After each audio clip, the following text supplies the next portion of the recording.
I watched in disbelief as my aunt slid another serving spoon into my hand, patting my shoulder with that familiar, condescending smile. "Since you don't have a husband or children to look after, you can manage the buffet table, right, dear?" The family reunion was in full swing at Willowbrook Resort, with my cousins lounging by the pool and my uncle bragging about his new yacht. Nobody noticed when I stepped away to take a call from my investment banker, confirming my purchase of the entire property. If only they knew that the unmarried disappointment they'd relegated to kitchen duty was about to become their landlord. I'd love to know which corner of the globe you're watching from. And if this story speaks to you, make sure to subscribe. Tomorrow's video is one you absolutely can't miss. The annual Blackwood family reunion had always been a masterclass in subtle humiliation. This year was no different, except perhaps for the scale of it all. I pulled my car into the circular driveway of Willowbrook Resort, a sprawling estate nestled in the Catskill Mountains. My cousin Natalie's latest Instagram post had already garnered hundreds of likes, a perfect family portrait with everyone by the lake. Everyone except me, of course. The invitation had arrived suspiciously late this year, just 3 weeks before the event. "So sorry for the delay, Morgan. It must have gotten lost in the mail," my Aunt Vivian had claimed, though we both knew better. As I retrieved my suitcase from the trunk, I noticed my Uncle Theodore's gleaming Bentley parked prominently near the entrance. Next to it was my cousin Blake's Tesla, and beside that, my other cousin Natalie's Range Rover. My modest Subaru, while practical for my frequent business trips into remote areas, looked painfully out of place. Not that I couldn't afford better. My investment portfolio had quietly outperformed everyone else's in the family for years, but I'd never seen the point in flaunting wealth the way the rest of the Blackwoods did. The resort lobby was a flurry of activity. My mother's side of the family had taken over the entire east wing of the property. Something Uncle Theodore proudly announced was a special arrangement with management. I approached the check-in desk, where the receptionist smiled brightly. "Welcome to Willowbrook Resort. How may I help you?" "Morgan Blackwood. I should have a reservation." Her fingers clacked against the keyboard. "I'm sorry, Ms. Blackwood. I'm not seeing your name on the list for the Blackwood family block." A familiar voice called out behind me. "Morgan, you made it after all." Aunt Vivian approached, her silk caftan floating around her like expensive clouds. "There's been a tiny mix-up with the rooms. We didn't think you'd be able to attend, so we didn't reserve you a suite in the family wing." I raised an eyebrow. The invitation said to RSVP by the 15th. I replied on the 12th. "Did you? I must have missed it." She waved a hand dismissively. "No matter. We've arranged for you to stay in the staff quarters. It's quite comfortable, I'm told, and convenient since you'll be helping with serving duties tomorrow." The receptionist looked mortified on my behalf, but I kept my expression neutral. I'd perfected that skill through decades of Blackwood family dynamics. "Serving duties?" I asked, my voice carefully measured. "Well, someone needs to oversee the buffet, and since you don't have a husband or children to look after." Vivian trailed off, the implication clear. At 38, my unmarried, childless status was considered the ultimate failure in Blackwood circles, despite my MBA, my thriving consultancy business, and the investment portfolio that had recently allowed me to make the most significant purchase of my life. "I see," I said. "And everyone else already has assignments?" "Your cousin Blake is handling the boat tours. He's so good with people, you know. Natalie is organizing the children's activities. She has such a natural maternal instinct." Vivian beamed with pride over her daughter's ability to corral children for an hour while scrolling through her phone. "And Theodore, of course, is managing the finances and arrangements with the resort staff." I nodded, absorbing the familiar hierarchy. My Uncle Theodore, my mother's older brother, had appointed himself family patriarch after my grandfather passed away. It didn't seem to matter that my mother had been the one who'd actually built a successful business before her death 10 years ago. a business that Theodore had promptly mismanaged into near bankruptcy before I quietly stepped in to save it without taking credit. "The staff quarters will be fine," I said finally, "and I'm happy to help tomorrow." Vivian looked relieved, probably having expected more resistance. "Wonderful. The family meeting is at 7 in the main dining room. Don't be late. Theodore has some exciting news." As she floated away, the receptionist gave me an apologetic look. "I can try to find you a regular room, Ms. Blackwood. This doesn't seem right." I smiled at her, genuinely this time. "That's very kind. But the staff quarters will be perfect, actually. I'd like to get a behind-the-scenes look at this place." She seemed confused but handed me a key card. "Second floor, East Corridor. It's basic but clean." "Thank you." I took the card and my suitcase, making my way through the opulent lobby toward the staff area. My phone buzzed in my pocket. It was Eleanor, my financial advisor. "Morgan, everything is proceeding as planned. The current owners have accepted your offer. You'll be the official owner of Willowbrook Resort by noon tomorrow. We just need your final signature on the documents I emailed." I stopped in a quiet corridor, taking in the news. "That's perfect timing, Eleanor. I'll sign everything tonight." "Are you sure you don't want the current management to announce the change in ownership? It's unusual for the new owner to be present incognito during the transition." I watched as my cousin's children ran through the lobby, their nanny chasing after them while my cousin Natalie sipped champagne by the fireplace, ostensibly supervising them. "I'm absolutely sure," I replied. "For once, I want to see their genuine reactions, not the performances they put on when they think I'm watching." After hanging up, I continued toward the staff quarters, a strange sense of calm settling over me.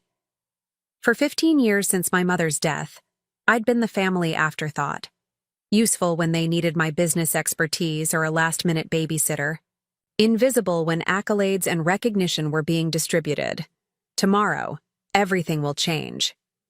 Not because I craved power over them, but because I was finally ready to stop pretending I was less than I was to make others comfortable. The Blackwood family reunion was about to become very interesting indeed. As I unpacked my simple weekend bag in the modest staff room, I reflected on how I'd reached this point. My mother had been the only one who ever saw my potential, who encouraged my interest in business and investment while the rest of the family dismissed it as unfeminine. After she died unexpectedly of an aneurysm, I'd honored her faith in me by quietly building something substantial, even as my family continued to treat me as the unsuccessful spinster cousin. Little did they know that tomorrow, the help would become the owner, and years of dismissal would finally come to an end. The staff quarters were Spartan but clean, a twin bed with crisp white linens, a small desk, and a window overlooking the service entrance. It was a far cry from the luxury suites my relatives were enjoying, but there was something refreshing about its honesty. No pretense, no excessive ornamentation, just functionality. I changed into a simple black dress for the family meeting, deliberately understated compared to the cocktail attire I knew the others would wear. My cousin Natalie had once commented that I dressed like someone who had given up, not realizing that my wardrobe choices were strategic. In the business world, I'd learned that being underestimated often provided tactical advantages. As I made my way to the main dining room, I passed a housekeeping cart.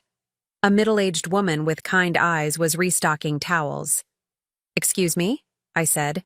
"Could you tell me a bit about working at Willowbrook?" She seemed surprised by the question but offered a tired smile. "Been here 15 years, miss.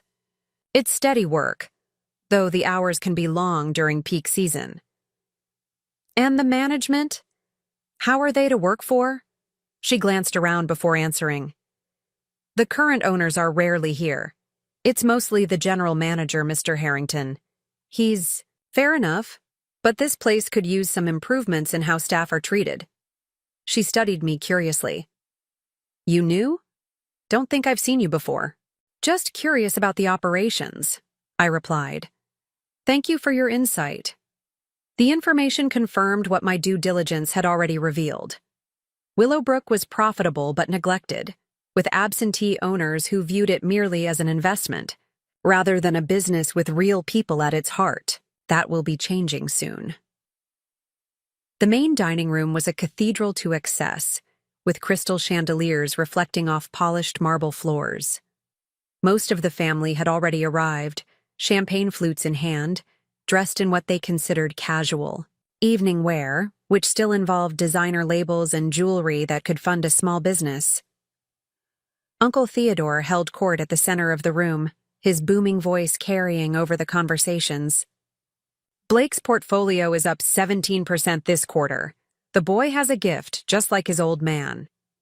Blake, my 35-year-old cousin who still referred to himself as a boy with potential, beamed under the praise.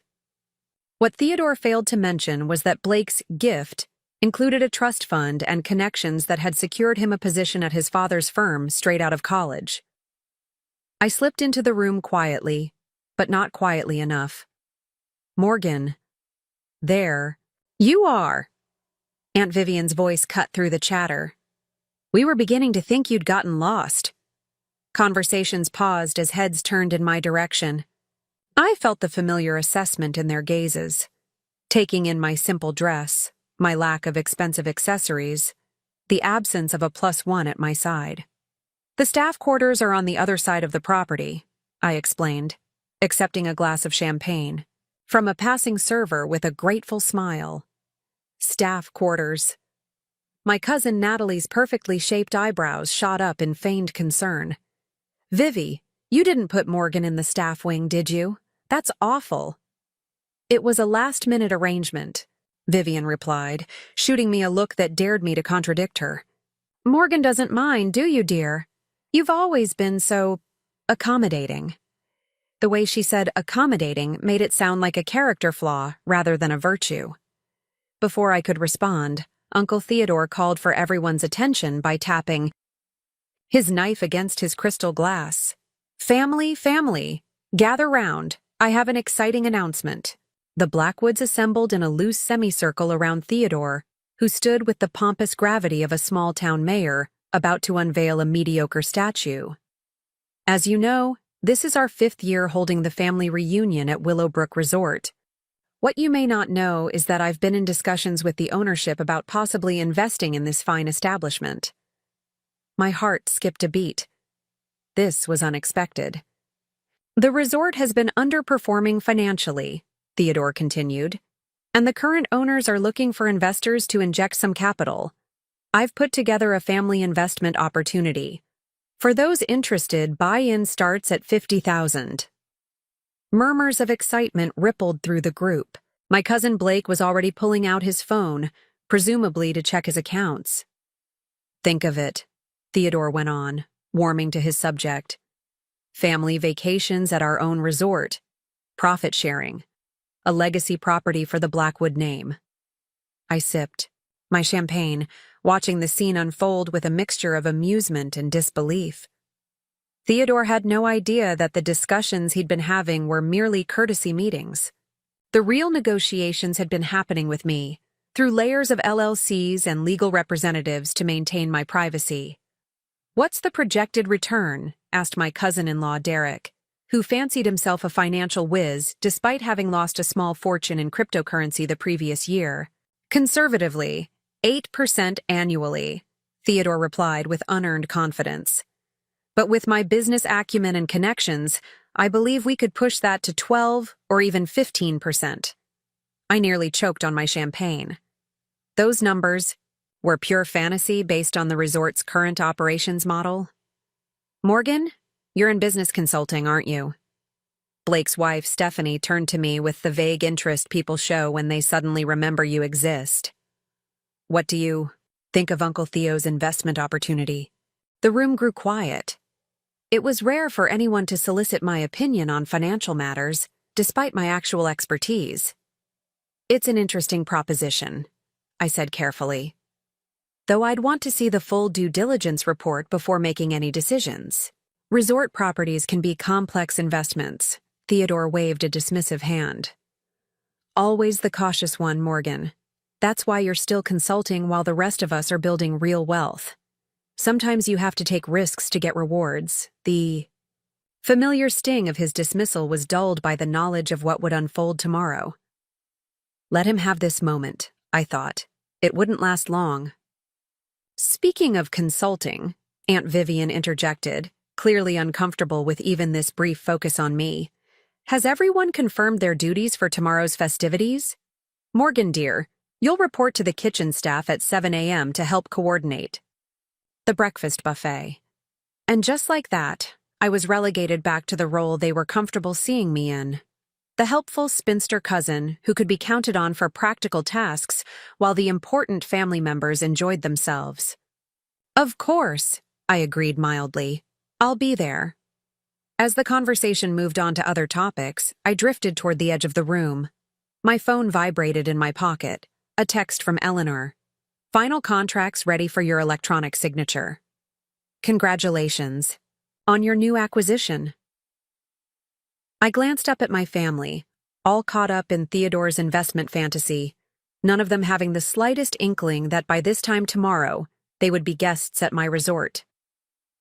I stepped out onto the terrace, breathing in the cool evening air, and opened the contract on my phone. With one digital signature, I finalized the purchase of Willowbrook Resort and its sprawling grounds for $28 million, a fair price for a property with untapped potential, and a bargain for the look on Theodore's face when he found out. As I pressed sign, I felt no triumph, no vindictive glee, only a quiet resolve. Tomorrow would change everything, not because I wanted to lord my success over my family, but because it was finally time for them to see me clearly. A lot of love and effort went into bringing this story to life. If you're enjoying it, we'd be so grateful if you'd subscribe to our channel. Now, back to where we left off. The staff alarm clock jolted me awake at 5:30 a.m.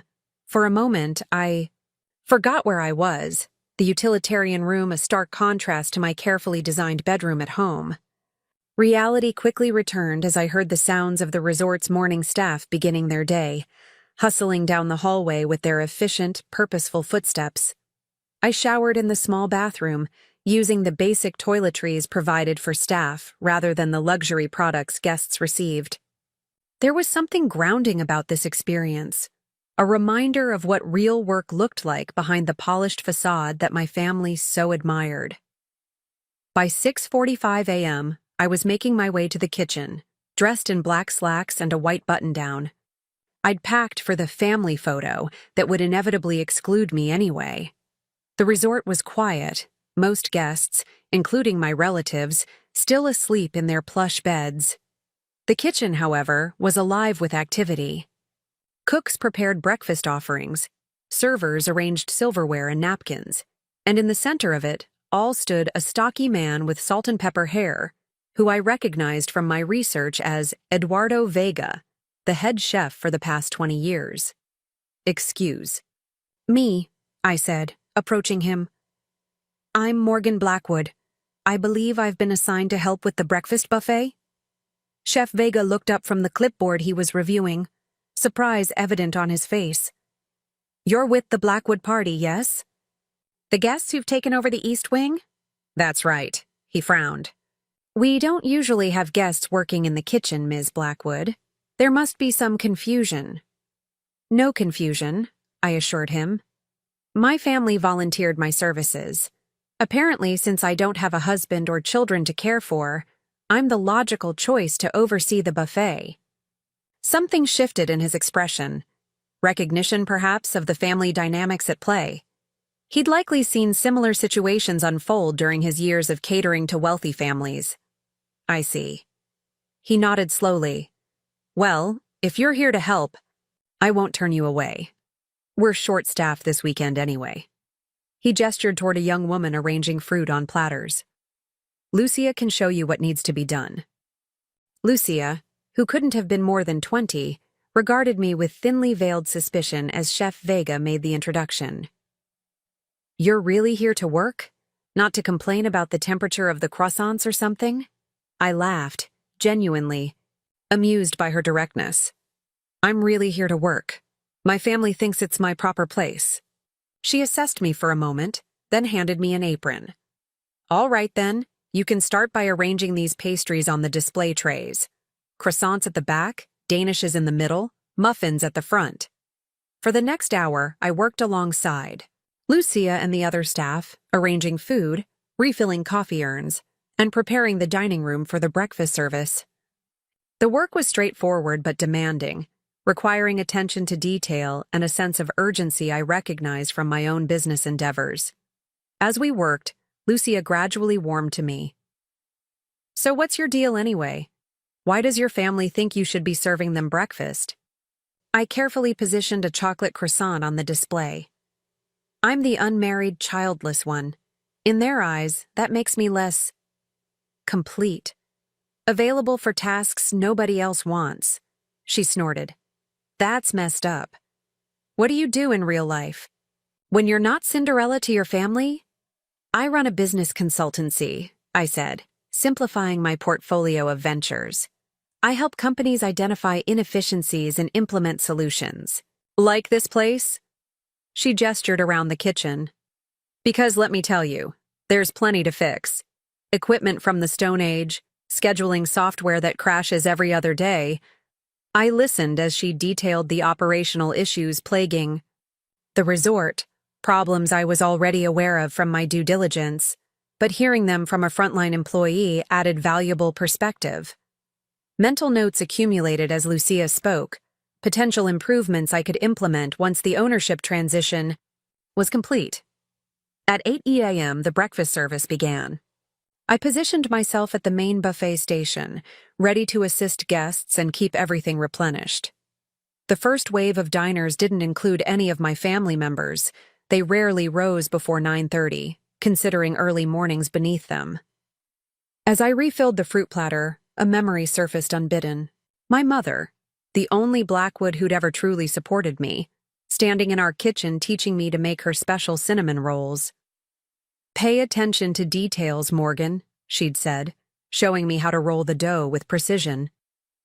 In business, and in life, it's the small things that separate good from exceptional. My mother had built her interior design firm from nothing, turning it into a multi-million-dollar enterprise through talent and sheer determination. When she died suddenly 10 years ago, Uncle Theodore had swooped in, convincing me that at 28, I was too inexperienced to take over. Let me handle the business concerns, he'd insisted. You focus on grieving. By the time I realized he was systematically dismantling everything she'd built, replacing her innovative designs with mass-market offerings, cutting quality to increase short-term profits, the damage was severe. I'd stepped in quietly, using the inheritance she'd left me to buy controlling interest through a shell corporation, then gradually rebuilding what Theodore had nearly destroyed. He still believed he was the company chairman, unaware that his position was merely ceremonial. His worst impulses checked by board decisions that actually came from me. Earth to Morgan, Lucia's voice pulled me from my memories. Your family's arrived, table by the windows. I looked up to see Aunt Vivian, Uncle Theodore, and several cousins settling at a large table overlooking the lake. They appeared fresh and rested, laughing as they perused the menu for made-to-order items, completely ignoring the buffet I'd helped prepare. Aren't you going to say hello? Lucia asked. They haven't noticed me yet, I replied. And they won't unless they need something. As if on cue, Aunt Vivian's gaze swept the room, landing on me. She raised a perfectly manicured hand, beckoning imperiously. I wiped my hands on my apron and approached their table. Morgan, there you are. Vivian smiled her society smile. All teeth, no warmth. We need more napkins, and Blake would like fresh squeezed orange juice, not whatever is in the pitcher. Not a good morning, not a thank you for helping with breakfast, just immediate demands. I felt Lucia watching from across the room, witnessing the dynamic firsthand. Of course, I said evenly. Anything else? Yes, Theodore interjected, not looking up from his phone. Find out if the kitchen can prepare eggs Benedict for the table. It's not on the menu, but surely they can accommodate a special request for preferred guests. I'll check with Chef. Vega? I replied, my professional mask firmly in place. As I turned to leave, my cousin Natalie called after me. Oh, and Morgan? When you're done with the breakfast shift, we need someone to organize the children's scavenger hunt. The activities coordinator called in sick. I paused, looking back at the table of relatives who saw me only as a convenient resource. I thought, that was your assignment, Natalie. She waved a dismissive hand.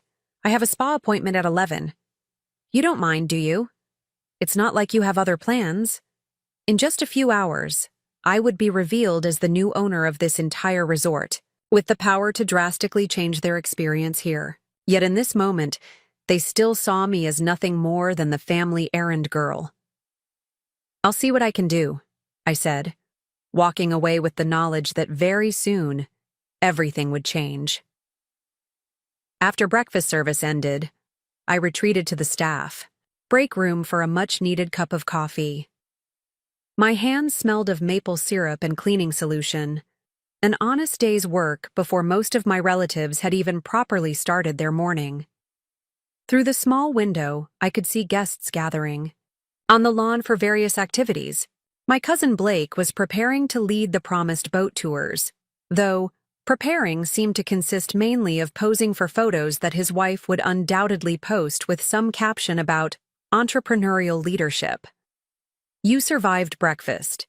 Duty, Lucia observed, dropping into the chair across from me, and handled your family like a pro. Years of practice, I replied, sipping the surprisingly decent staff coffee. So what's next on your servant schedule? Let me guess. Hand feeding them grapes while they lounge by the pool? I smiled despite my exhaustion. Children's scavenger hunt, apparently. My cousin had a spa emergency. Lucia rolled her eyes. Of course she did. She hesitated, then added, You know, you don't have to take their crap. You could just not do it. The simplicity of her statement struck me. Yes, I could just not do it. I had spent so many years accommodating my family's demands, finding it easier to comply than to deal with the drama of refusal. Even now, on the verge of a power shift they couldn't imagine, I was still following their directives. You're right, I said finally. I don't have to do any of it. That's the spirit. Lucia grinned. Small rebellions keep you sane. That's how I survived this place. Our conversation was interrupted by the break room door swinging open. A tall man in a tailored suit entered, his presence immediately commanding attention. I recognized him as James Harrington, the general manager whose name had appeared frequently in the acquisition documents. Lucia, your break ended 5 minutes ago, he said, his tone clipped. On my way, Mr. Harrington. Lucia stood, shooting me a subtle eye roll before heading back to work. Harrington turned his attention to me, his expression shifting from stern to professionally accommodating as he registered I wasn't staff. You must be with the Blackwood party. I'm James Harrington, general manager of Willowbrook. Is there something I can help you with? This area is typically reserved for employees. I rose, extending my hand. Morgan Blackwood. I was helping with the breakfast service at my family's request. He shook my hand, confusion evident in his eyes. I see. That's rather unusual. If there was an issue with our service— No issue at all, I assured him. My family simply has creative ideas about how I should spend my time here. Understanding dawned in his expression, the same recognition I'd seen in Chef Vega's eyes. Working in hospitality, especially at high-end resorts, meant witnessing the often dysfunctional dynamics of wealthy families. Well, Ms. Blackwood, while we appreciate the assistance, there's no need for guests to work during their stay. Perhaps I could speak with the head of your party to clear up this misunderstanding? I almost laughed at the thought of Harrington confronting Uncle Theodore about putting me to work. That's a kind offer, but unnecessary. I actually found the morning quite illuminating. He studied me more carefully now, perhaps sensing there was more to the situation than a simple family quirk. In that case, is there anything I can do to make the remainder of your stay more enjoyable? I understand you've been placed in the staff quarters, which is highly irregular. I could arrange for a proper guest room immediately. This man had no idea he would be reporting to me within hours. I found myself curious about his management style, his vision for the resort, and whether he would be an asset worth retaining after the ownership change. Actually, Mr. Harrington, I'd love to hear your thoughts on Willowbrook. If you have a few minutes? He checked his watch, then gestured to the chair I'd vacated. I can spare 10 minutes before my next meeting. As we sat, I carefully structured my questions to sound like casual interest rather than the due diligence they actually were. How long have you been managing this property? 7 years, he replied. I came from the Ritz-Carlton Group before that. And if you owned this place, what would you change? I asked, watching his reaction closely. Something flickered in his eyes. Surprise at the direct question, perhaps, or recognition of an opportunity to voice thoughts he normally kept private. That's an interesting hypothetical, he said cautiously. Willowbrook has tremendous potential, but it's been hampered by underinvestment. The current owners are more concerned with short-term profit margins than long-term vision. I nodded encouragingly. What kind of vision do you think would serve this property better? The professional reserve cracked slightly as passion seeped into his voice. Willowbrook could be the premier destination in this region. We need updated. Amenities, certainly, but also a coherent identity. Are we a family resort, a wellness retreat, a corporate conference center? We try to be everything to everyone, which results in being exceptional at nothing. His assessment aligned perfectly with my own analysis. And the staff? I've noticed some operational inefficiencies. They're underpaid and overworked, he said bluntly, then seemed to catch himself. But they're dedicated professionals who deliver excellent service despite challenging conditions. I decided to push a little further. What would you prioritize? If you suddenly had a significant capital investment to work with? He leaned forward, warming to the topic. Staff retention would be first. Better wages, improved housing, comprehensive training. Then technology upgrades throughout the property. The booking system alone is ancient. Finally, a renovation of the West Wing to create a true luxury tier of accommodations. All items that were already on my post-acquisition plan. James Harrington was proving himself to be more insightful than I had anticipated. You've clearly given this some thought, I observed. He straightened, professionalism snapping back into place. It's my job to think about these things, even if implementation decisions are above my pay grade. He checked his watch again. I should get to my meeting. It was a pleasure speaking with you, Ms. Blackwood. As he stood to leave, I made a split-second decision. Mr. Harrington, I'm curious about something. My uncle mentioned he's been in talks about investing in Willowbrook. What can you tell me about that? His expression remained carefully neutral, but I caught the subtle tightening around his eyes. I'm afraid I can't discuss business matters involving the resort with guests, Ms. Blackwood. But if your uncle has questions, he's welcome to direct them to our ownership group through the proper channels. The diplomatic non-answer told me everything I needed to know. Theodore had likely made some inquiries but had gotten nowhere near an actual investment opportunity. Of course. Thank you for your time. After he left, I remained in the break room, contemplating our conversation. James Harrington was intelligent, perceptive, and genuinely cared about Willowbrook's potential. He might be worth keeping on through the transition, someone who knew the operation inside out, but wasn't afraid to envision necessary changes. My phone buzzed with a text from Eleanor. Ownership transfer complete. Paperwork filed. Congratulations, you now own Willowbrook Resort. When would you like to make the announcement? I typed back quickly. Arrange for the announcement at 2 p.m. in the main lobby. I'll handle it personally. 3 hours. In 3 hours.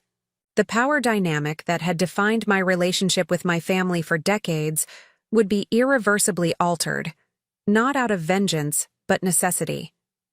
Some patterns could only be broken with dramatic disruption.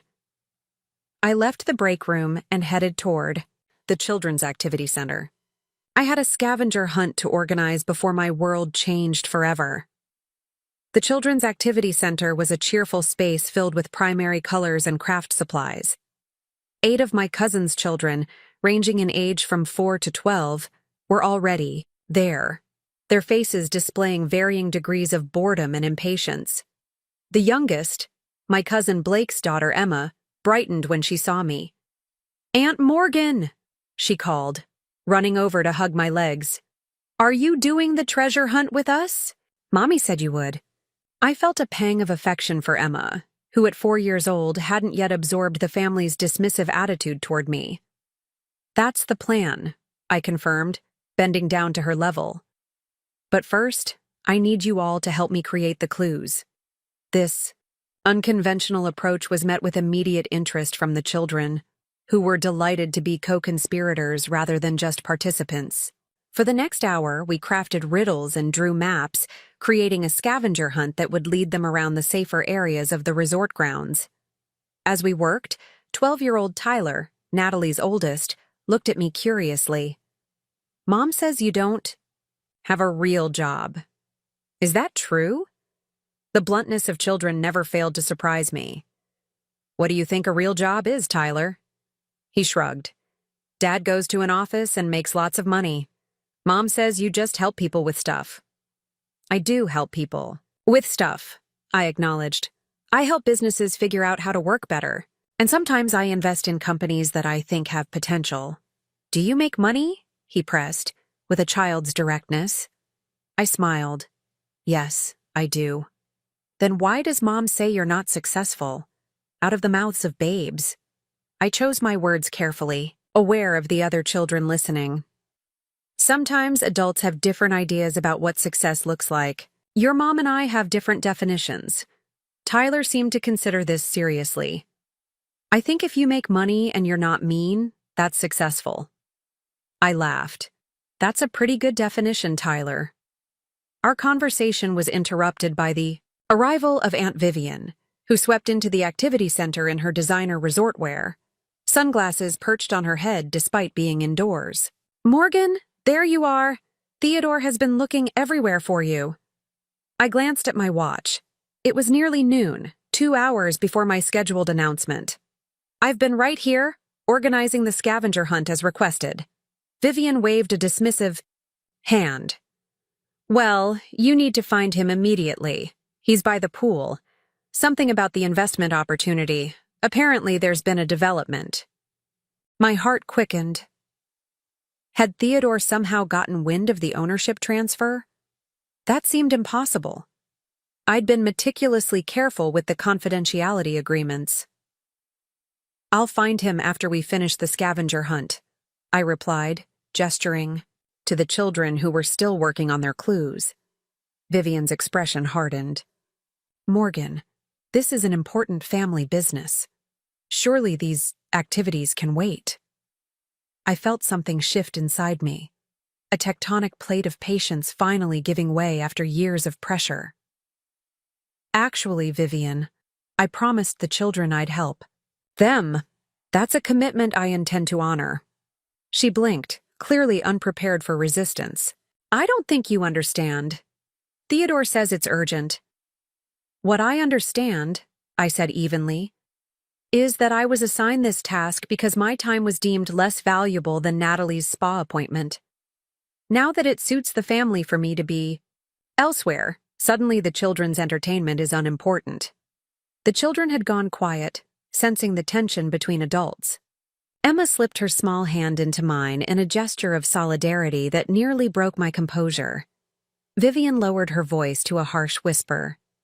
"This is exactly why you're always on the outside, Morgan. You make everything so difficult when we're just trying to include you in family matters."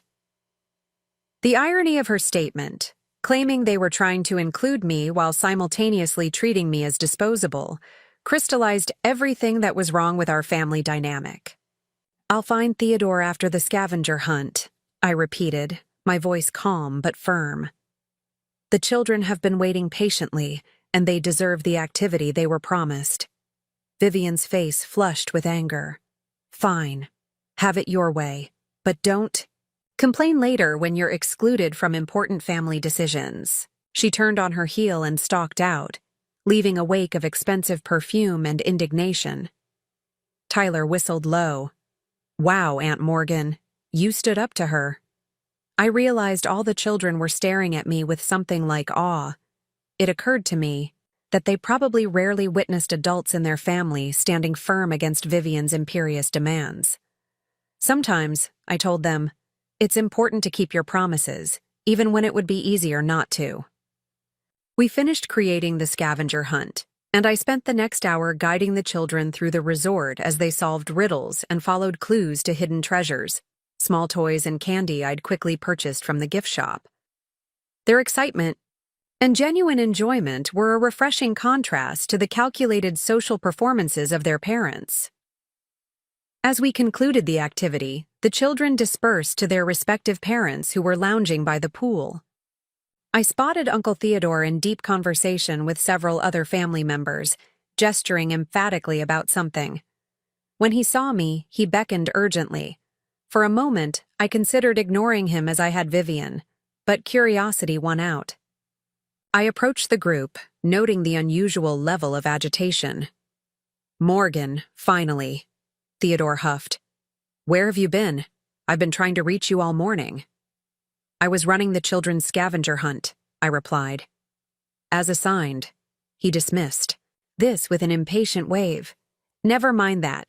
We have a situation with the investment opportunity." "What situation?" I asked, though I suspected I knew the answer. Theodore lowered his voice dramatically.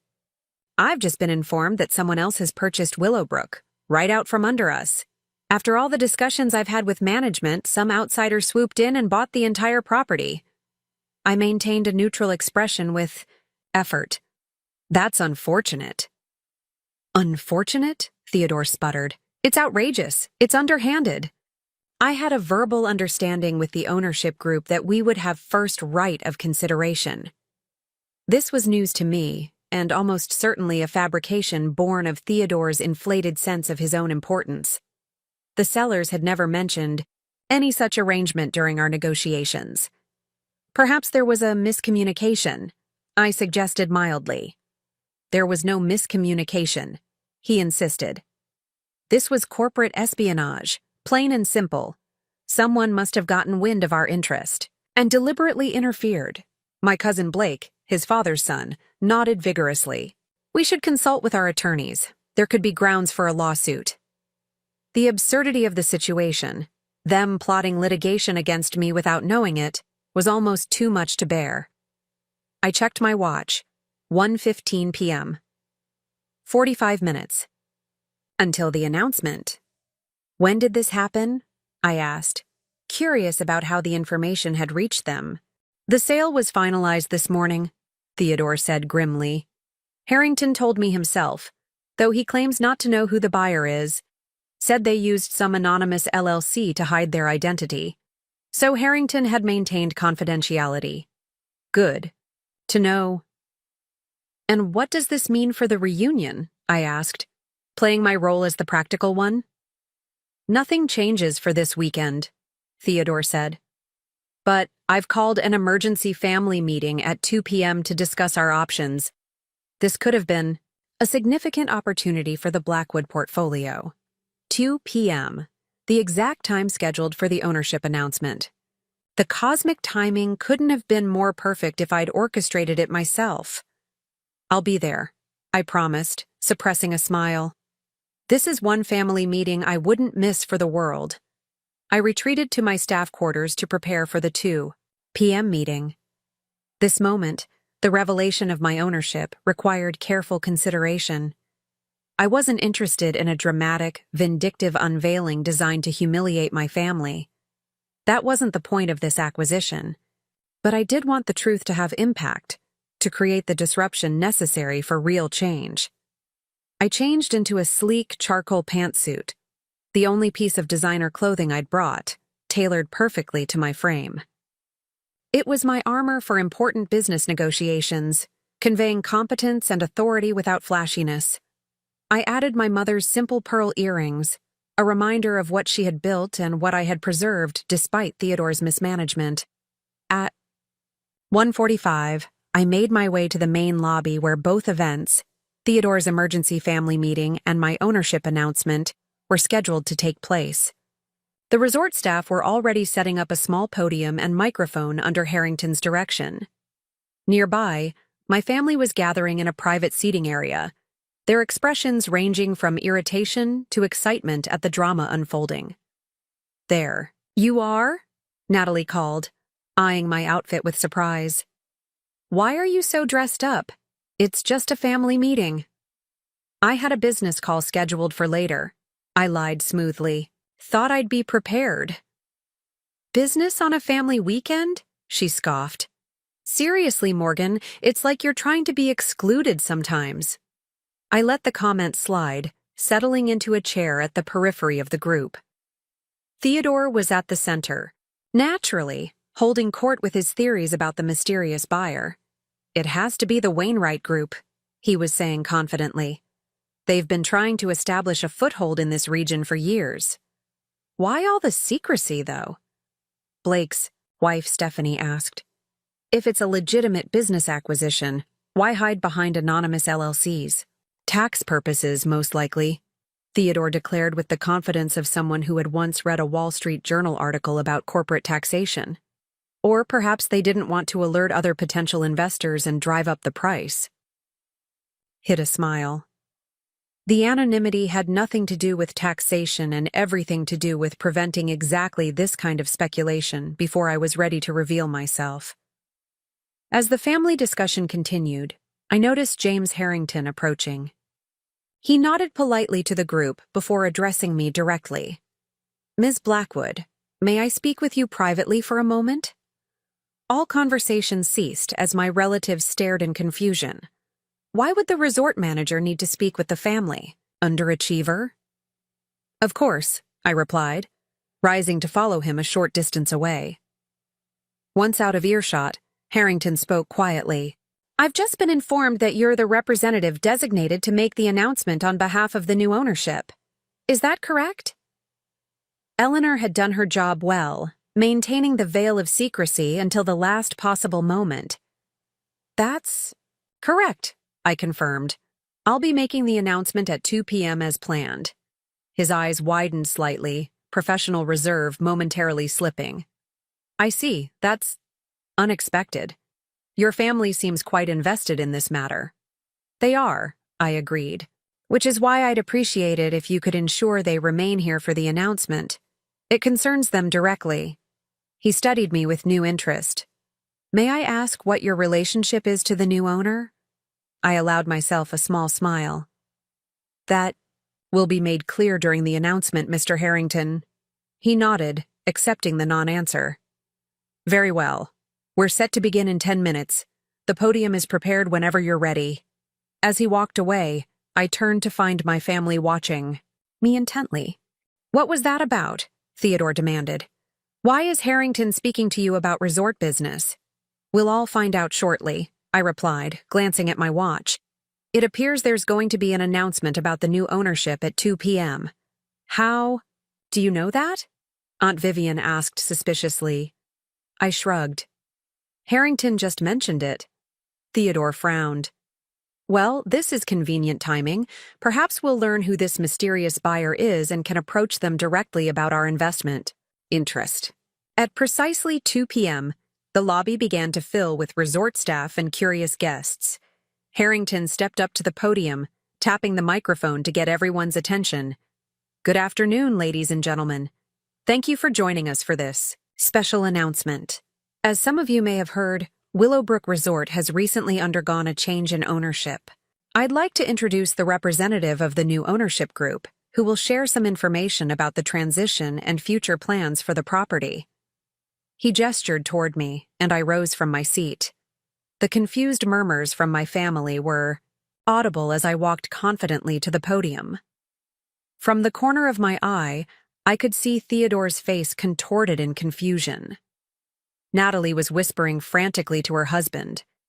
Aunt Vivian looked as though she'd bitten into something sour. I took my place at the podium, adjusted the microphone, and faced the assembled crowd. Thank you, Mr. Harrington. Good afternoon, everyone. My name is Morgan Blackwood, and I'm pleased to announce that as of 11 a.m. this morning, I am the new owner of Willowbrook Resort. The silence that followed was absolute, a perfect vacuum of stunned disbelief. Then came the cascade of reactions, gasps from the staff, polite applause from the uninvolved guests, and most satisfyingly, the slack-jawed shock on my relatives' faces.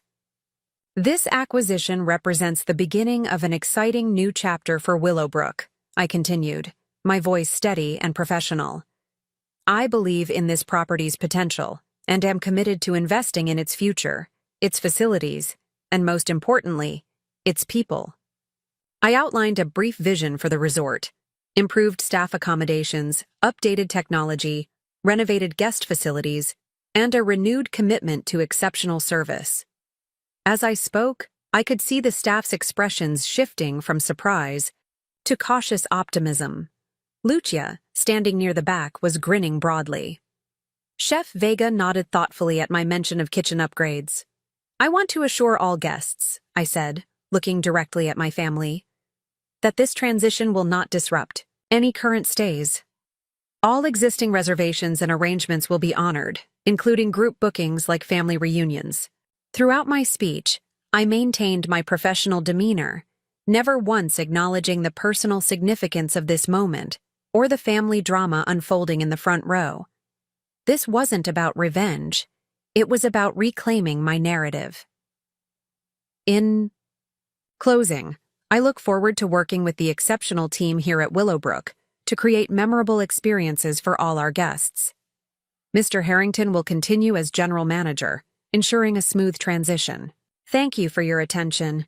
I'll be available to answer questions individually after this announcement. As I stepped away from the podium, applause filled the lobby, enthusiastic from the staff, polite from the other guests, and completely absent from my shell-shocked family. Theodore looked as though he'd been struck by lightning. Aunt Vivian was frantically whispering to anyone who would listen. My cousins stared at me as if seeing me for the first time. James Harrington approached, extending his hand. Congratulations. Ms. Blackwood? Or should I say, Ms. Blackwood? I smiled, shaking his hand. Morgan is fine, Mr. Harrington. I look forward to working with you. As do I, he replied, a new respect evident in his eyes. I have many ideas to discuss when you're ready. Tomorrow morning, 9 a.m. in your office? I suggested. I'll be prepared, he promised, before turning to manage the dispersing crowd. The moment of truth had arrived. My family remained frozen in their seats, watching me with expressions ranging from disbelief to calculation. It was time to face them, not as the family afterthought, but as Morgan Blackwood, owner of Willowbrook Resort. As the crowd dispersed, I made my way toward my family, who remained frozen in their cluster of expensive resort wear and stunned expressions. Uncle Theodore was the first to recover, rising to his feet with the practiced smile he reserved for damage control. Morgan, he boomed, loud enough for nearby guests to hear. What a wonderful surprise. You should have told us about your plans. The family would have supported you completely. His swift pivot from shock to pretending he'd been in my corner all along was exactly what I'd expected. Theodore built his self-image on being the successful patriarch who controlled all family business ventures. He couldn't publicly acknowledge being blindsided. It all happened rather quickly, I replied, matching his public-facing tone while, holding his gaze steadily, Aunt Vivian joined the performance, air-kissing my cheek. Darling, we're all so proud. Though I'm a bit hurt you kept such exciting news from us. Family shouldn't have secrets. The irony of her statement wasn't lost on me, considering how many family decisions had been made without my input over the years. If everyone is finished with their lunch, I said pleasantly, perhaps we could continue this conversation somewhere more private. Theodore nodded eagerly. Excellent idea. The lakeside room should be empty now. As our group made its way toward the private meeting space, I could feel the tension building. The smiles remained plastered on for the benefit of other guests, but the rigid shoulders and tight jawlines told the true story. Once the door closed behind us in the wood-paneled lakeside room, the facades dropped instantly. What the hell was that? Theodore demanded, his face flushing deep red. $28 million? Where did you get that kind of money?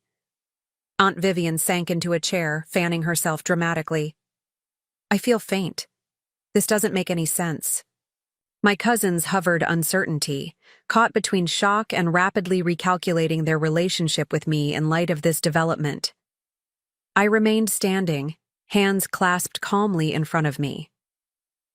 I've been building my investment portfolio for 15 years. Willowbrook represents a significant opportunity for capital growth with the right management approach. But you're a consultant, Blake stammered. You help small businesses with whatever it is you do. I'm a business strategist, I corrected gently. And yes, I consult with companies on operational efficiency and growth potential. I also invest in promising ventures when I identify them. Theodore paced the room, his body practically vibrating with frustrated energy. This is impossible.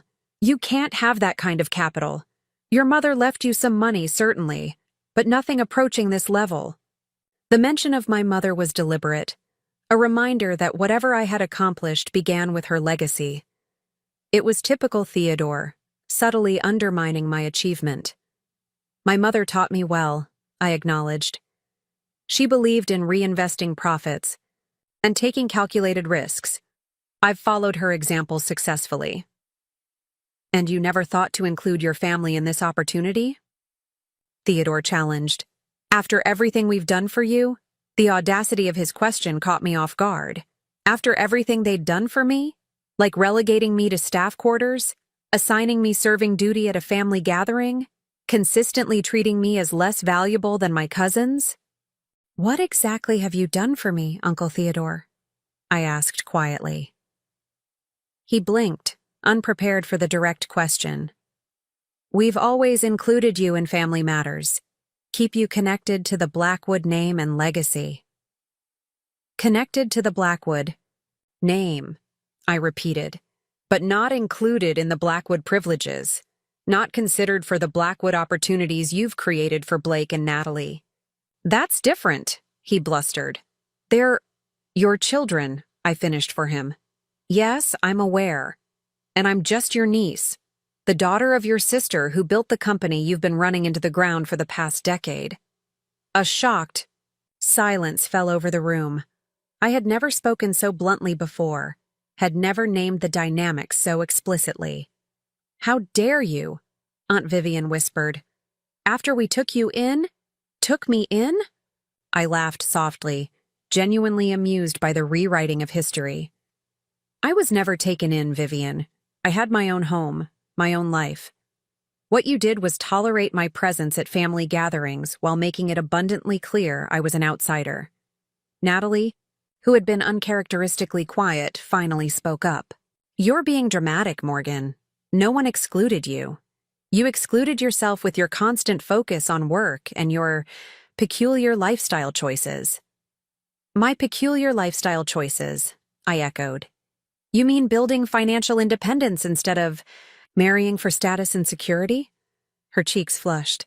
That's unfair. I love Derek. I'm sure you do, I said sincerely. Just as I'm sure you love being a mother to your children. My point is that you've always had the freedom to make those choices without judgment or consequence. I've never been afforded the same consideration. Theodore, recovering from the shock of my confrontation, went on the offensive. If you felt so mistreated, why didn't you say something? Why this elaborate scheme to buy the resort without telling us? It was a fair question, though asked unfairly. I took a moment to consider my response. I've tried having these conversations before, I said finally. Every attempt was dismissed as oversensitivity or ingratitude. This wasn't an elaborate scheme, Theodore. It was a business opportunity that aligned with my investment strategy. The fact that it coincided with the family reunion was merely convenient timing. Convenient, he scoffed. You deliberately humiliated me in front of the entire family. I told everyone about my plans to invest in this property. Plans you never shared with me, I pointed out. Just as you never shared your plans when you took over my mother's company, or when you reorganized the family trust to benefit your children. Disproportionately. His face paled slightly. How do you know about trust? I make it my business to know where my interests are concerned, I replied simply. Just as I now make it my business to know everything about this resort. Blake, ever. His father's son saw an angle to exploit. So what happens now? Do we all get kicked out of the resort? I turned to him, keeping my expression neutral. Of course not. As I said in the announcement, all current reservations will be honored. The Blackwood family reunion will continue exactly as planned through the weekend. Relief visibly washed over several faces, quickly replaced by calculation. And after the weekend? Theodore pressed. What then? Are we still welcome at Willowbrook? The question carried more weight than its surface meaning. He was really asking if I planned to use my new position to exclude them as they had excluded me, if this was the beginning of retribution. Willowbrook welcomes all guests who treat the property and staff with respect, I said carefully.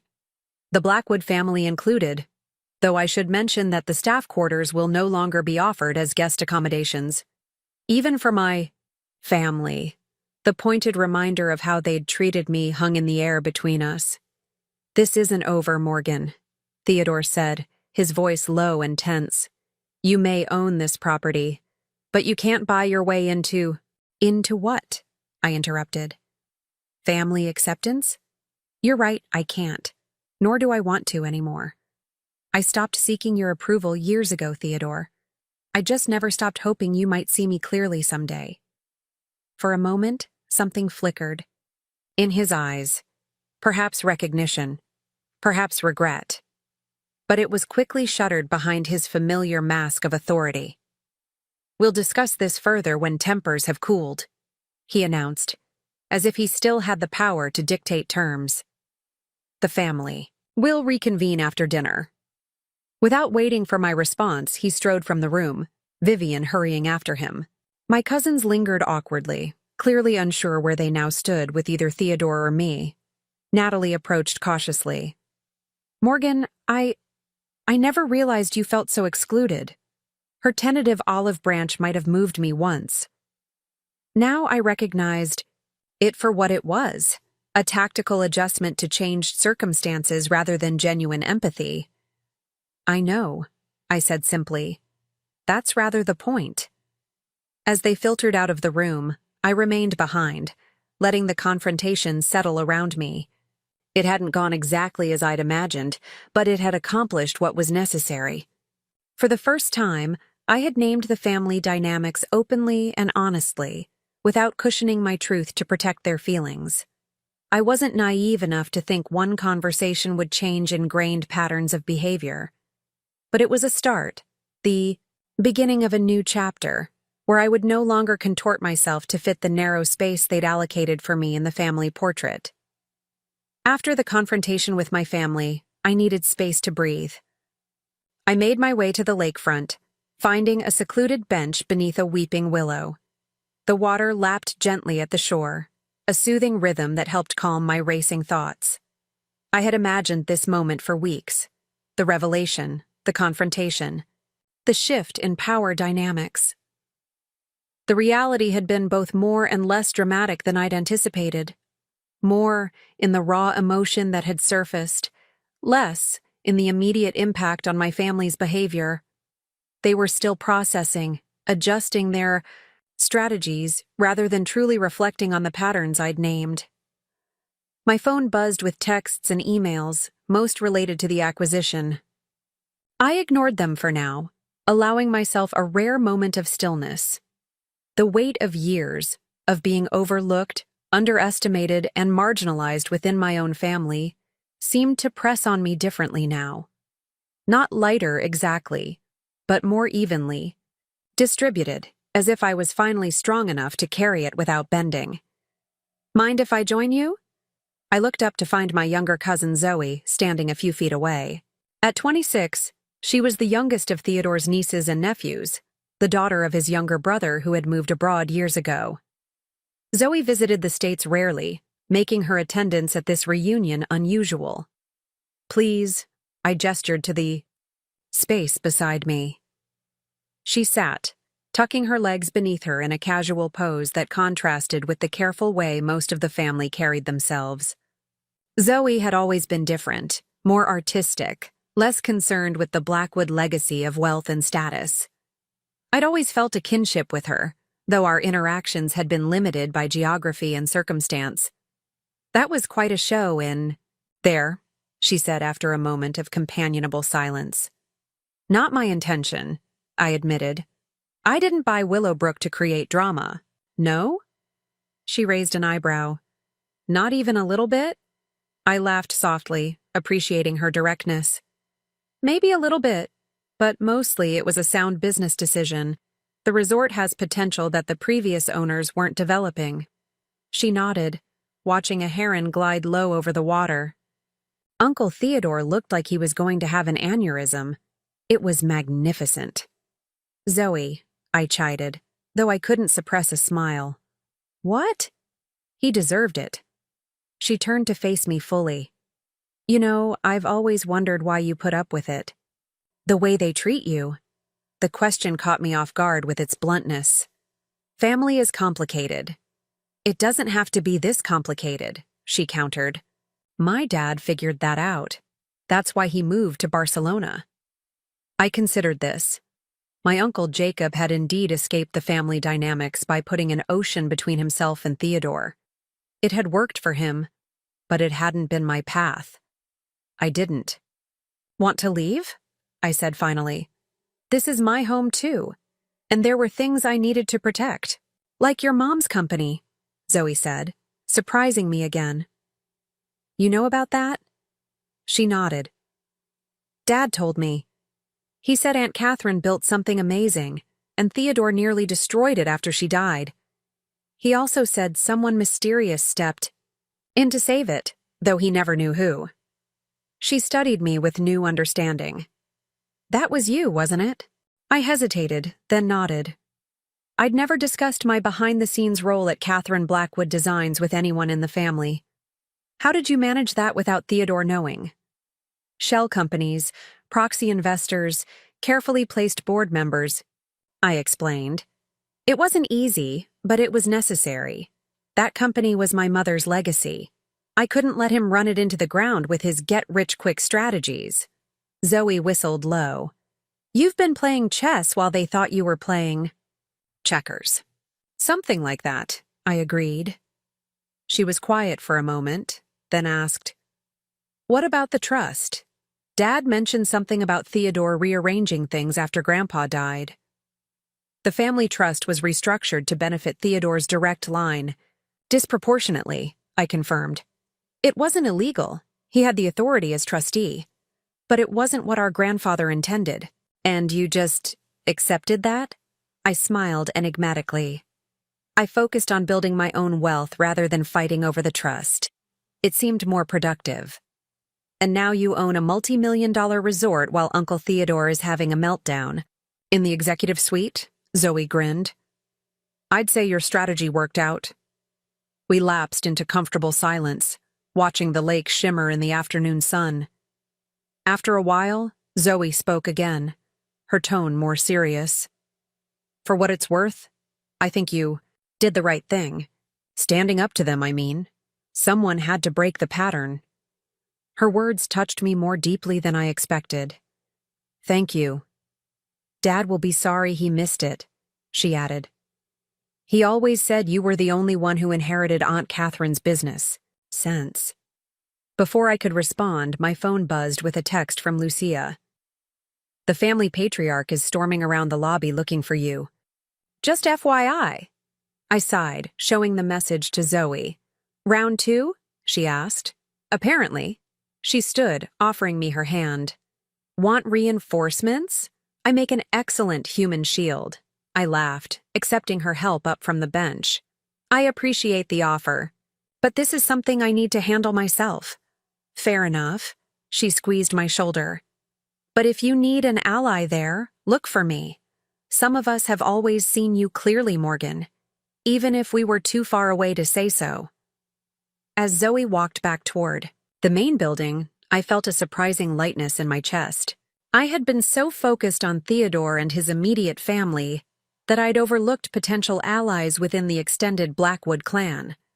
Jacob had escaped the toxic dynamics, but his daughter had returned with clear eyes and an uncompromising perspective.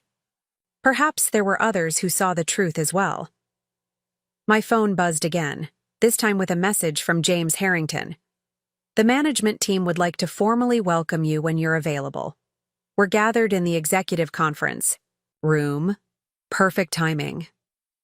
Before facing Theodore again, I could connect with the team that would help transform Willowbrook into the resort it could become. I texted back my acceptance and headed toward the main building by a side entrance, deliberately avoiding the lobby where Theodore was apparently lying in wait.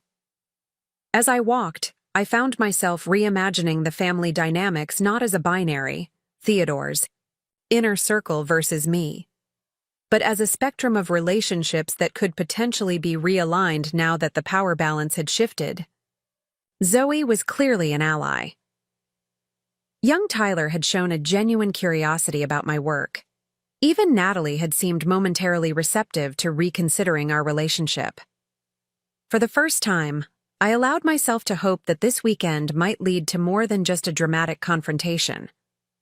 It might be the catalyst for authentic change, not just in how my family saw me, but in how we related to each other. The thought was both terrifying and exhilarating. With renewed purpose, I entered the resort building, ready to meet my management team and begin the real work of transformation, both for Willowbrook and, perhaps, for the Blackwood family itself. The executive conference room was a handsome space with floor-to-ceiling windows overlooking the lake and mountains beyond. As I entered, the management team, about a dozen people, rose from their seats. James Harrington stepped forward to make introductions. Ms. Blackwood, welcome. Allow me to introduce the senior leadership of Willowbrook. I shook hands with each department head, Olivia Chen, Director of Guest Services, Marcus Washington, Facilities Manager, Chef Eduardo Vega, whom I'd already met, Sandra Willis, Director of Events, and several others whose names and faces I committed to memory. These were the people who kept Willowbrook running despite absentee ownership and underinvestment. These were now my people. Thank you all for coming, I said, taking a seat at the head of the table, a position that felt both foreign and right. I know this transition must feel sudden. We're accustomed to sudden changes, Olivia remarked with a wry smile, though usually they involve budget cuts, not new ownership. A ripple of knowing laughter spread through the group, the kind of gallows humor common among staff who've weathered difficult management. Well, I'm pleased to tell you that my first action as owner won't be budget cuts, I assured them. Quite the opposite. I believe Willowbrook has been operating below its potential for too long. I outlined my preliminary vision for the resort, priorities. I'd developed during my due diligence process, but was now eager to refine with input from the people who knew the operation best. Before I make any significant changes, I want to hear from each of you, I explained. What's working well? What needs immediate attention? If resources were no longer a constraint, what would you prioritize? The surprise on their faces was evident. These were people accustomed to implementing decisions from above, not contributing to the decision-making process. After a brief hesitation, Marcus Washington, the facilities manager, spoke up. The heating system in the West Wing needs a complete overhaul. We've been patching it together for 3 winters, but it's inefficient and unreliable. The reservation system crashes weekly, Olivia added. We lose bookings and guest data every time. Once the ice was broken, suggestions flowed freely. Chef Vega needed kitchen equipment upgrades.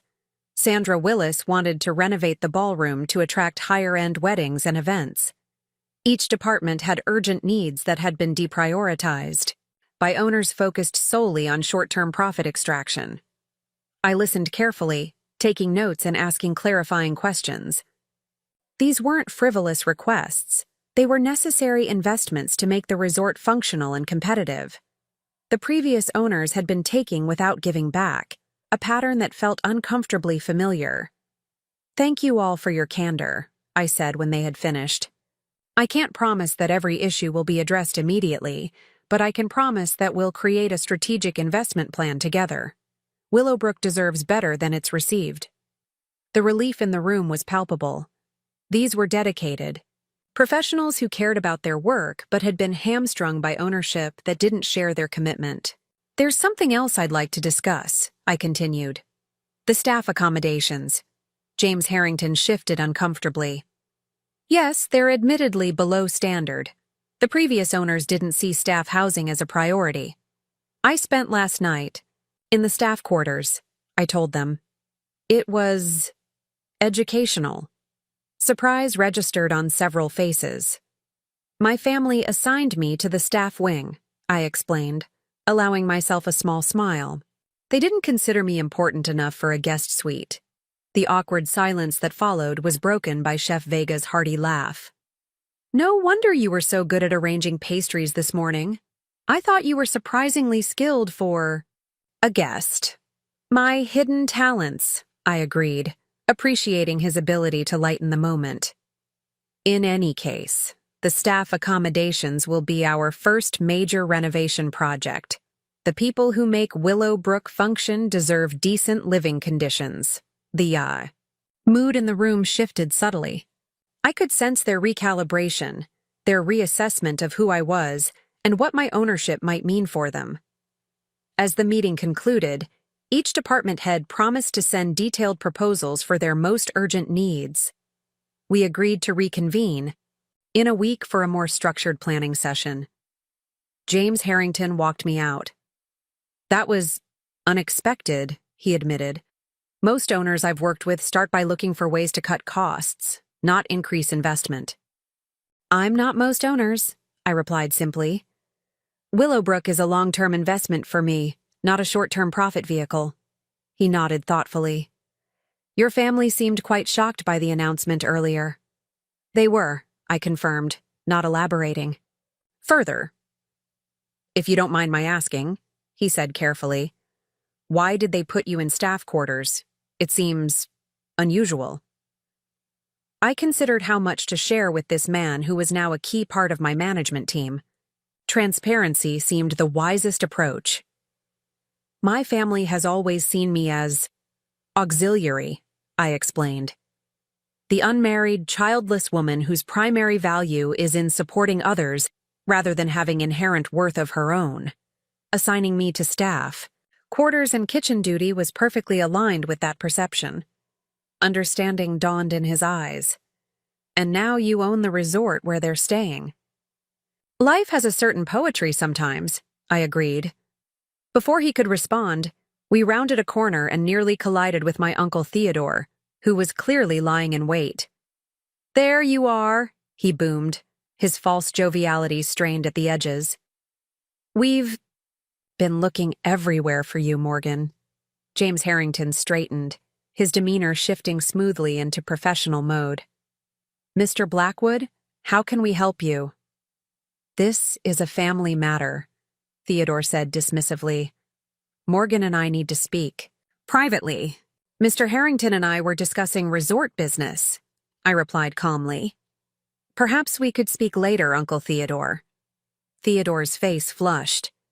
He wasn't accustomed to being deprioritized, especially not in favor of someone he considered a service provider. "This can't wait," he insisted. "The family is gathered in the Maple Suite. We need to discuss how to proceed given these unusual circumstances." Translation. He had regrouped and strategized with his inner circle, and now they were ready to present a unified front. I turned to James. "Would you excuse us? We'll continue our discussion tomorrow morning." "Of course, Ms. Blackwood," he replied, the formality of his address a subtle reminder to Theodore of the new power dynamic. "I'll have those reports ready for your review as—" He walked away. Theodore's expression darkened. "Ms. Blackwood, already lording your new position over the staff?" "Actually, I've asked everyone to call me Morgan," I corrected him.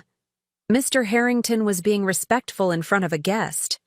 "I'm not just a guest," Theodore snapped. "I'm your uncle and the head of this family." The statement hung in the air between us, a perfect distillation of the entitlement I had decided to no longer accommodate. "You're the head of your immediate family," I acknowledged. "But I'm an adult, Theodore. I haven't needed a family head to make decisions for me in a very long time." His jaw tightened. "We'll discuss this further in private. The family is waiting." As I followed him toward the maple suite, I steeled myself for round 2 of the Blackwood family drama. But something had changed, not just in how they saw me, but in how I saw myself. The meeting with the management team had reminded me that this acquisition wasn't merely about confronting family dynamics. It was about creating something meaningful, about transformation and growth. Whatever awaited me in the maple suite, I would face it not as the overlooked niece seeking validation, but as Morgan Blackwood, owner of Willowbrook Resort and architect of her own destiny. The Maple Suite was one of Willowbrook's premium accommodations, a sprawling space with a private terrace overlooking the mountains. As Theodore ushered me inside, I was met with the sight of my assembled family, arranged like a tribunal awaiting a defendant. Aunt Vivian occupied the central armchair, flanked by my cousins on the sectional sofa. Even the children had been banished elsewhere, making this officially adult business. Interestingly, Zoe was present, perched on a windowsill slightly apart from the others. She caught my eye and gave me an almost imperceptible nod of encouragement. "Morgan, thank you for joining us," Aunt Vivian began, as if I'd been invited rather than summoned. "We've been having a family discussion about this unexpected development." "I gathered as much," I replied, choosing to remain standing rather than take the conspicuously empty seat they'd left for me. Directly across from Theodore, the position of someone being interviewed or evaluated. Theodore cleared his throat, assuming his boardroom posture. "After careful consideration, we believe there's an opportunity here that could benefit the entire family." Of course, they had moved from shock to calculation, already plotting how to extract advantage from the situation. It was exactly what I had anticipated. "I'm listening," I said neutrally. "It seems clear that you've been quiet, successful in your investments," Theodore continued, the admission visibly paining him. "More successful than any of us realized." Natalie nodded vigorously. "We had no idea you had built such substantial wealth, Morgan. You've been so modest about your accomplishments." The revisionist history was beginning already. My modesty had actually been their complete disinterest in my career, but that narrative was being hastily rewritten. "In light of your obvious business acumen," Theodore pressed on, "we think it makes perfect sense to formally bring you into the family business ventures, a partnership, if you will." "What kind of partnership?" I asked, curious to see how they had reframed their relationship. To me now that I held something they wanted. "We're proposing a Blackwood family investment group," he explained, warming to his topic. "Pooling our resources and expertise for mutual benefit. You would have a seat at the table, a significant one, of course, given your recent demonstration of financial capacity." There it was, the attempt to absorb my success into the family structure, to place it under Theodore's ultimate control while appearing to offer me the validation I had supposedly been seeking all along. And who would lead this investment group? I asked, though I already knew the answer. "Well, as the senior member with the most extensive business experience, I would naturally serve as chairman," Theodore replied, as if this were self-evident. But you would have a prominent role, Morgan. Vice chairperson, perhaps. I suppressed a smile. Even now, with irrefutable evidence of my business capabilities literally surrounding us, Theodore couldn't conceive of a reality where he wasn't in charge. That's an interesting proposal, I said carefully. What specific value would the family bring to this partnership? The question caught him off guard. Value? Well, the Blackwood name for one. Connections, relationships, social capital. And capital itself? I pressed. What financial investment would each family member contribute? An uncomfortable silence fell over the room. In their hastily concocted plan, they had envisioned leveraging my wealth while contributing primarily their expertise and connections. Blake finally spoke up. We'd all contribute proportionally, of course. I could liquidate some assets for initial investment. As could I, Natalie added quickly, though the strain in her voice suggested this wasn't a comfortable proposition for her. I nodded thoughtfully, taking a moment to study each face in the room. They were trying to adapt to the new reality, one where I had resources they suddenly wanted access to, without fundamentally changing their perception of me or the family hierarchy. I appreciate the offer, I said finally, but I'm comfortable with my current investment strategy. Theodore's confident expression faltered. You're declining? After complaining for years about being excluded from family opportunities? I wasn't complaining, Theodore. I was stating facts, I corrected gently. And I'm not declining out of spite. I'm declining because it doesn't make business sense for me. Doesn't that make business sense? He repeated incredulously. Combining our resources and expertise is the definition of good business sense. I shook my head. Not when the partnership is fundamentally imbalanced. You're proposing that I contribute significant capital while you contribute. What exactly? A family. Name I already possess? Business expertise that led to the near collapse of my mother's company? The pointed reference to his mismanagement hit its mark. Theodore's face flushed dark red. That's uncalled for, Aunt Vivian interjected. Your uncle saved that company when your mother passed. Is that what he told you? I asked, keeping my tone even. Because the financial records tell a different story. Within 2 years of taking control, Theodore had reduced profits by 60%. Within 3, he had laid off half the design team that made Catherine Blackwood Designs unique in the marketplace. Theodore rose to his feet, fists clenched at his sides. You have no idea what you're talking about. You were a grieving girl who couldn't possibly understand the business decisions that needed to be made. I was 28, Theodore. Hardly a child, I reminded him, and I understood enough to quietly acquire controlling interest in the company and reverse your worst decisions before you completely destroyed my mother's legacy. A stunned silence fell over the room. This revelation, that I had been the anonymous investor who had gradually wrested control of Catherine Blackwood Designs from Theodore, was clearly news to everyone except perhaps Zoe, who was watching the exchange with barely concealed satisfaction. That's impossible, Theodore finally sputtered. I would have known. I'm the chairman of the board. You're a figurehead, I corrected him. The board follows my direction through intermediaries, has done for years. Natalie looked between her father and me, confusion evident on her face. Wait, are you saying you've secretly owned Mom's company all this time? While letting Dad think he was in charge? Not entirely owned, I clarified. But controlling interest, yes. It seemed the simplest solution. Theodore got to maintain his public role as company chairman, while the business was actually guided by people who understood my mother's vision. This is outrageous, Theodore declared, though his bluster lacked conviction. It's corporate espionage. It's business, I countered. And it was necessary to preserve what my mother built, just as purchasing Willowbrook was a business decision, not a personal statement, Blake scoffed.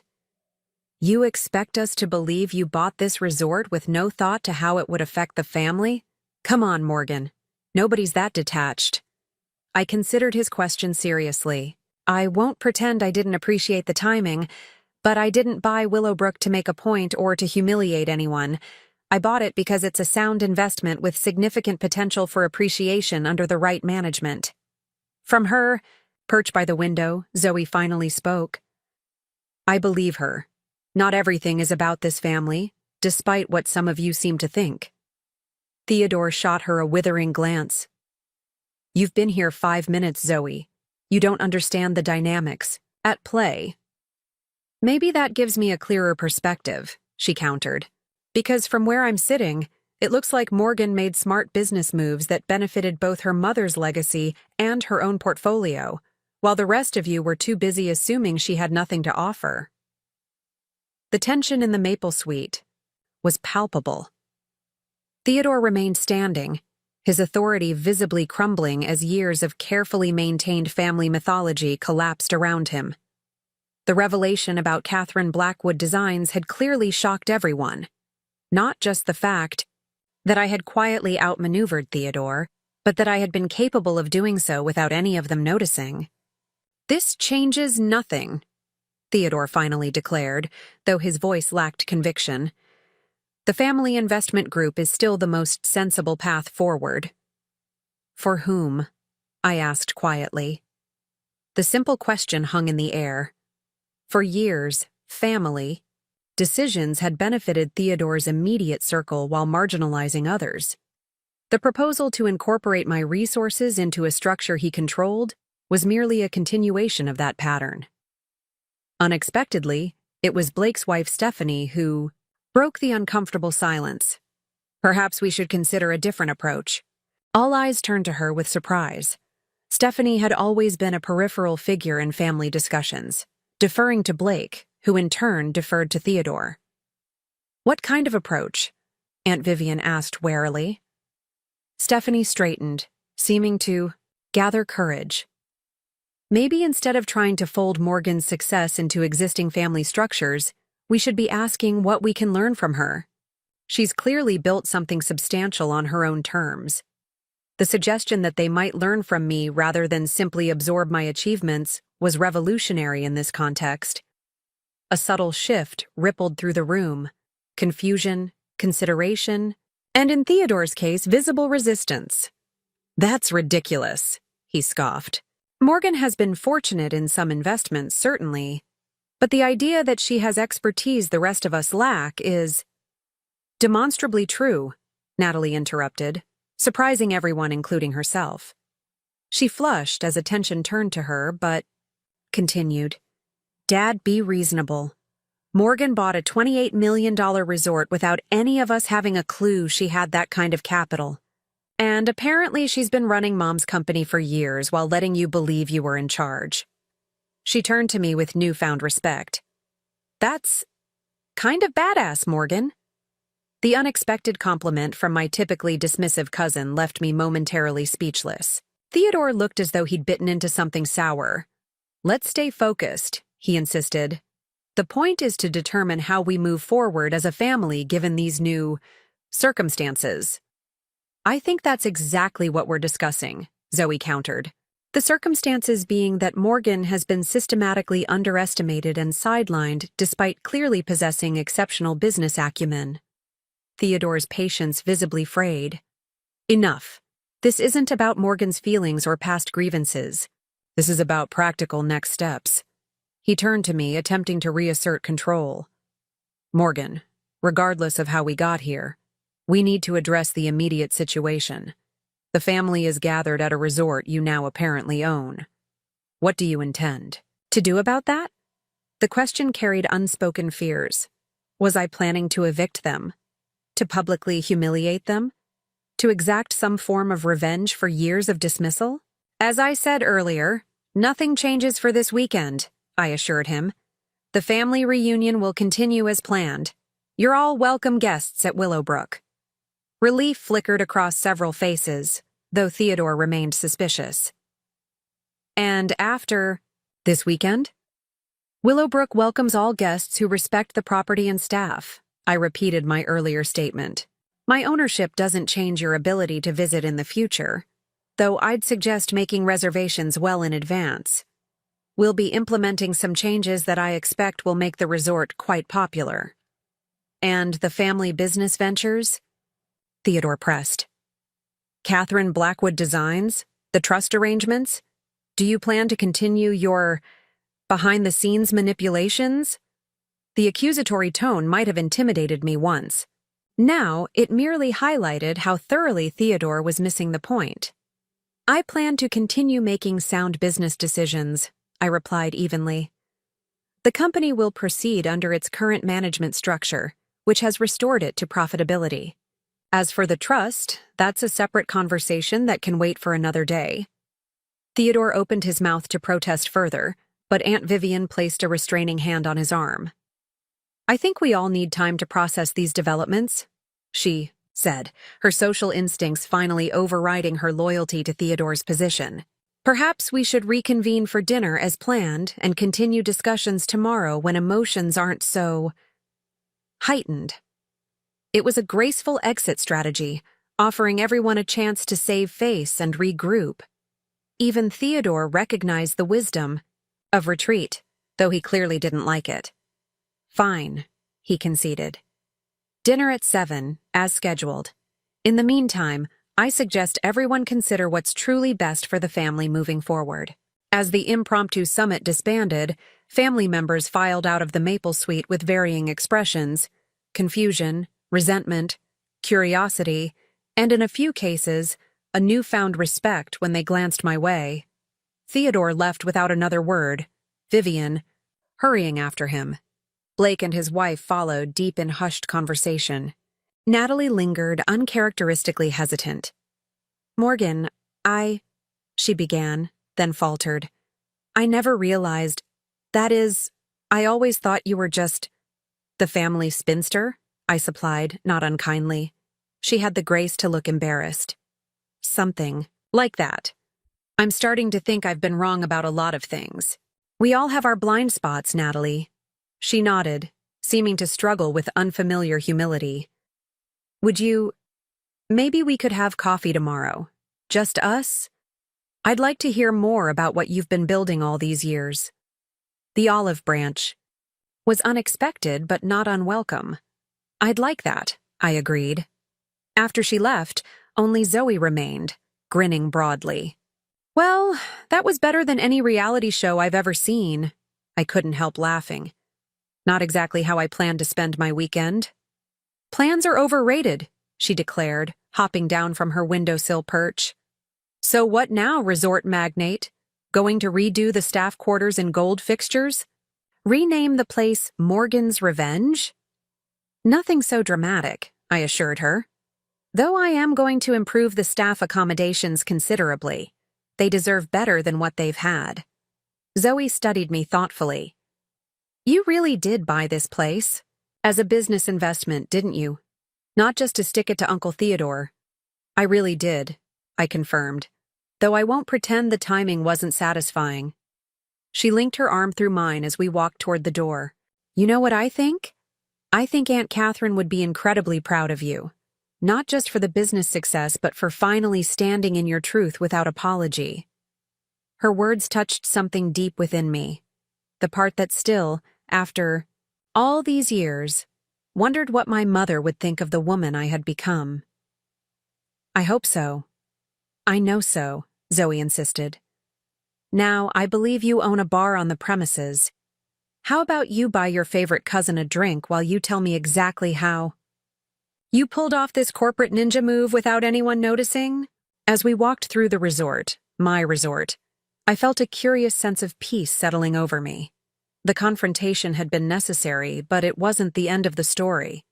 It was merely the beginning of a new chapter, one where I no longer contorted myself to fit into spaces too small for my abilities or my worth. Whatever came next with the family would unfold on different terms. Not because I demanded retribution for past slights, but because I had finally claimed my rightful place, not as the family afterthought, but as Morgan Blackwood, exactly as I was. Sunday morning arrived with a clarity that seemed fitting for the final day of the family reunion. I woke early in my staff quarters, a choice I'd maintained despite James Harrington's repeated offers to move me to the owner's suite. There was something symbolically important about finishing the weekend where I'd started it, a reminder of the journey taken. After a quick shower, I made my way to the kitchen where the breakfast preparations were already underway. Chef Vega looked up in surprise as I entered. "Ms. Blackwood, Morgan, you don't need to be here this morning. We've got everything under control." "I know you do," I assured him, "but I promised to help with the breakfast buffet, and I kept my promises." He studied me for a moment, then nodded with newfound respect. "In that case, Lucia could use some help with the fruit platters." Lucia grinned as I approached her station. "The boss lady returns. Didn't expect to see you back here after yesterday's." "Bombshell!" "I'm a woman of my word," I replied, picking up a knife to assist with the melon preparation. "Besides, I find kitchen work surprisingly centering." We worked in companionable silence for a while, the rhythmic chopping and arranging creating a peaceful counterpoint to the emotional turbulence of the previous day. "So, what happens next?" Lucia finally asked. "With your family, I mean. They looked pretty shell-shocked yesterday." "They're adapting," I said thoughtfully. "Some more gracefully than others." "And you? How are you feeling about it all?" I considered her question seriously. "Relieved, mostly. It's exhausting to be constantly underestimated, to hide your capabilities, so others feel comfortable. Whatever happens next, at least it will be authentic."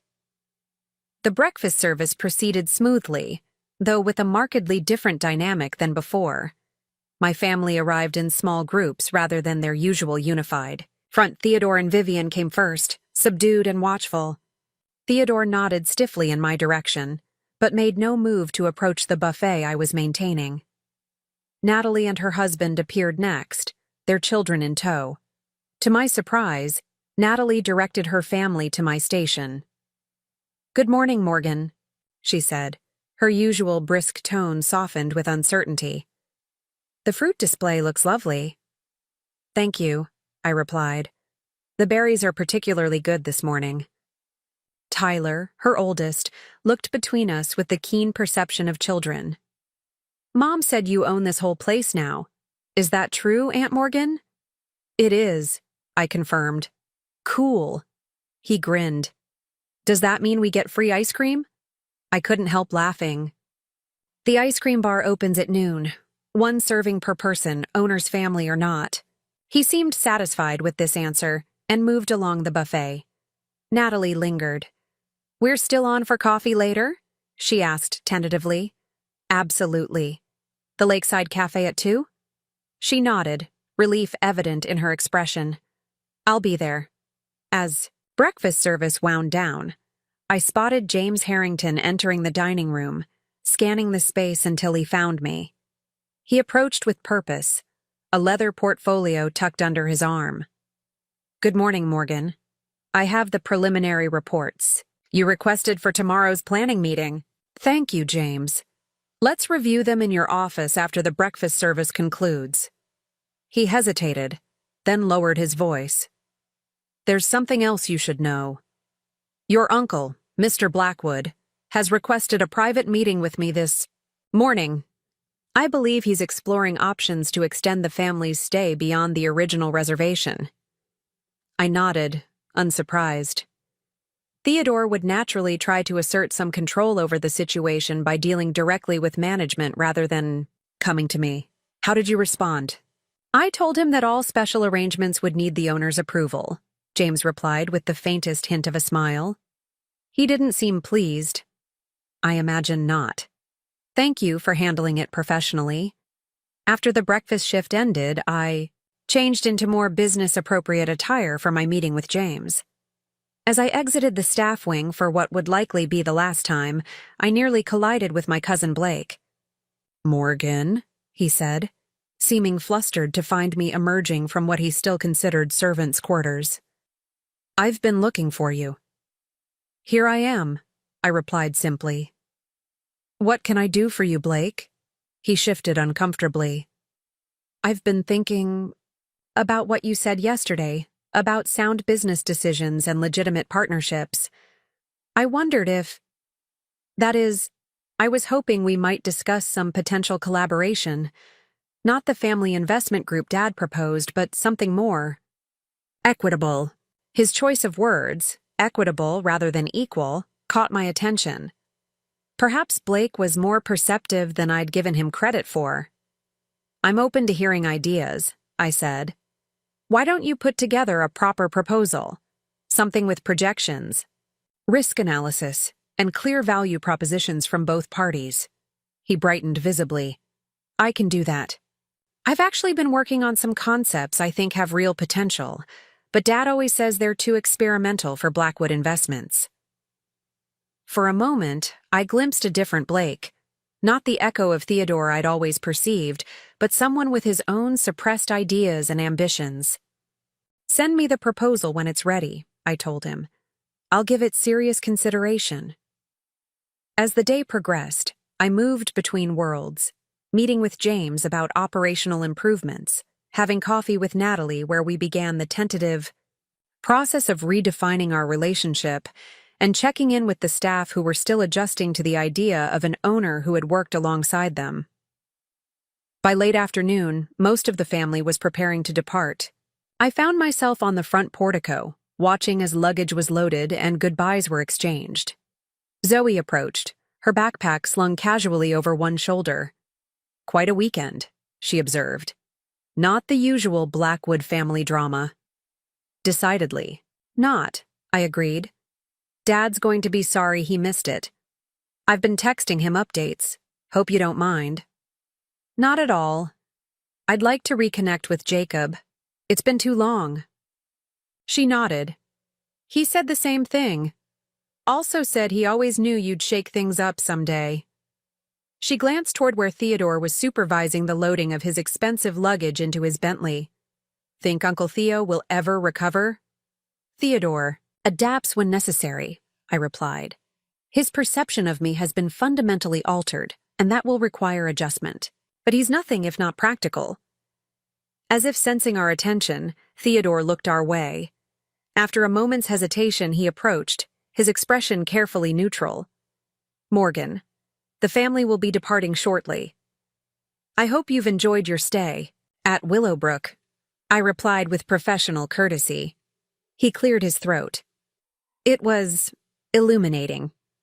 About tomorrow's board meeting for Catherine Blackwood Designs. Will you be attending in person now or continuing your remote management approach? The question was his way of testing boundaries, of determining how much our relationship had truly changed. I'll be there, I confirmed. It seems appropriate to make my role official, don't you think? He nodded stiffly.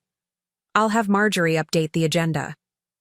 He hesitated, then added, Your mother had good instincts about people and business. It appears you inherited both. Coming from Theodore, this oblique acknowledgement of my capabilities was the closest thing to an apology I was likely to receive. I accepted it as such. Thank you, Theodore. I'll see you tomorrow. As he walked away, Zoe whistled low. Was that Theodore Blackwood almost admitting he was wrong? Mark this day in history. I smiled, watching as the family cars began to depart one by one. Not wrong exactly, just not as right as he's always believed himself to be. The sun was setting over the mountains as the last of my relatives drove away, casting long shadows across the resort grounds. My resort grounds. I stood on the steps, feeling the weight and promise of this new chapter. James Harrington joined me, respectfully waiting until I acknowledged his presence. The staff would like to host a small reception this evening, he said, to properly welcome you as the new owner. Nothing elaborate, just a gesture of goodwill. The invitation touched me deeply. I'd be honored to attend. Excellent. 8 o'clock in the Lakeside Pavilion. He paused, then added, For what it's worth, the team is genuinely excited about the future under your ownership. You've already earned their respect. As he walked away, I remained on the portico, watching the golden light fade from the landscape. The weekend had unfolded in ways I couldn't have predicted, reshaping family dynamics that had seemed immutable for decades. I thought of my mother, how she had built something remarkable through vision and determination, how she had tried to instill those same qualities in me. For the first time, I felt certain that I had honored her legacy not just by preserving her company, but by finally claiming my own place in the world without apology or compromise. The family reunion had begun with me assigned to serve food, an afterthought in the family narrative. It ended with me as the owner of Willowbrook Resort, author of my own story, architect of my own future. As I turned to walk back into the resort, my resort, I felt a profound sense of alignment. The path forward wouldn't be without challenges, but it would be authentic. No more hiding in the shadows, no more accepting less than I deserved. For the first time in perhaps my entire adult life, I was exactly where I belonged. Exactly as I was, Morgan Blackwood, no longer defined by others' perceptions, but by the truth of who I had always been. Looking for more? We've got 2 amazing stories ready for you right on screen. If this one touched you, these are absolutely worth your time. Click to watch them now. And hey, subscribe and hit that bell to never miss our latest uploads.